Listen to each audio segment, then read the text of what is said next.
Comment full clear en 3 minutes 30? Finir son clear avant 3 minutes 30, c'est la base parce que c'est le timing auquel spawn le carapateur. Bon, déjà, il faut savoir que pas tous les persos ont un clear qui se vaut. Certains champions comme Ekarim ou Kayn ont parmi les meilleurs clears du jeu parce que la majorité de leurs damage sont des dégâts de zone, ce qui est parfait pour les camps avec plusieurs mobs. Mais ils ont aussi beaucoup de mobilité, ce qui permet de passer d'un camp à l'autre plus rapidement. A l'inverse, un personnage comme Lee a forcément un clear beaucoup plus limité, tout simplement parce que la majorité de ses dégâts sont mono-cibles, ce qui éternise l'élimination des camps avec plusieurs mobs. Mais rassurez-vous, tous les junglers sont capables de finir un clear en moins de 3 minutes 30. Mais avant ça, sache que j'offre un skill mystère à un abonné au hasard dans les commentaires à chaque vidéo jusqu'aux 10 000 abonnés. Alors tu sais ce qu'il te reste à faire. La base, c'est de savoir optimiser vos mouvements. Il ne faut pas rester statique quand vous attaquez un camp de la jungle. Vous devez comprendre quelque chose de simple dans League of Legends. Vous avez une stat d'attaque speed. Comment ça fonctionne? Si t'as 0,8 d'attaque speed, ça veut dire que tu mets une auto-attaque toutes les 1,25 secondes. Donc entre deux auto-attaques, t'as 1,25 secondes de libre pour bouger, kite ou reculer. L'attaque speed, c'est comme un cooldown. Chaque fois que tu attaques, un timer invisible démarre. Et tu peux pas réattaquer tant que ce timer n'est pas fini. Ce cooldown ne commence pas quand t'es en combat, mais dès que t'as cliqué pour attaquer. Vous pouvez donc reculer entre chaque attaque contre le blue pour vous rapprocher du gromp, tout en gardant la même fréquence d'attaque. Et ça fonctionne pour tous les autres camps. La deuxième erreur, et mon dieu ce que je la vois en coaching, elle se split en deux. On a tout d'abord ceux qui utilisent pas leur sort, genre les mecs ont 5 secondes de cooldown, ils récupèrent le sort, ils attendent 5 secondes de plus pour l'utiliser. Pourquoi?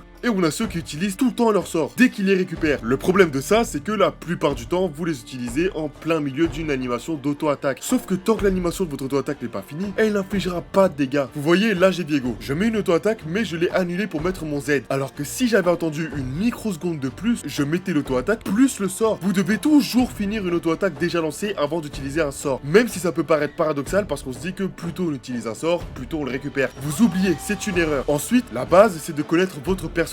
Vous connaissez tous le passing de base en jungle. On commence soit au blue, soit au red. Sauf que Kayn, il commence au wave, parce qu'il peut les éliminer en quelques secondes, permettant d'obtenir son level 2 plus vite. Le coup de pied du Q-spell de Lee Sin fait que moins les adversaires ont de PV, plus ils prennent de dégâts. Donc avant de mettre le coup de pied, utilise ton smite. À chaque sort qu'il utilise, il gagne de l'attaque speed pour les 2 prochaines auto-attaques. Alors mets des attaques entre chaque sort. Et Karim a un Q-spell turbo broken pour clear la jungle. Alors au level 3, au lieu de prendre ton E, mets un point de plus dans ton Q-spell. On a aussi les champions qui ont des resets d'auto-attaque, etc., etc. Ma recommandation, c'est d'apprendre la base commune à tous les champions, c'est-à-dire reculer entre chaque attaque et ne plus cancel ses attaques avec un sort. Une fois que vous maîtrisez ça, apprenez les spécificités de chaque jungler que vous jouez. Un OTP Ekarim challenger va clear plus vite qu'un autre challenger mais qui first time Ekarim. Pose-moi tes questions en commentaire et j'y répondrai dans la prochaine vidéo. Et si t'as kiffé, abonne-toi.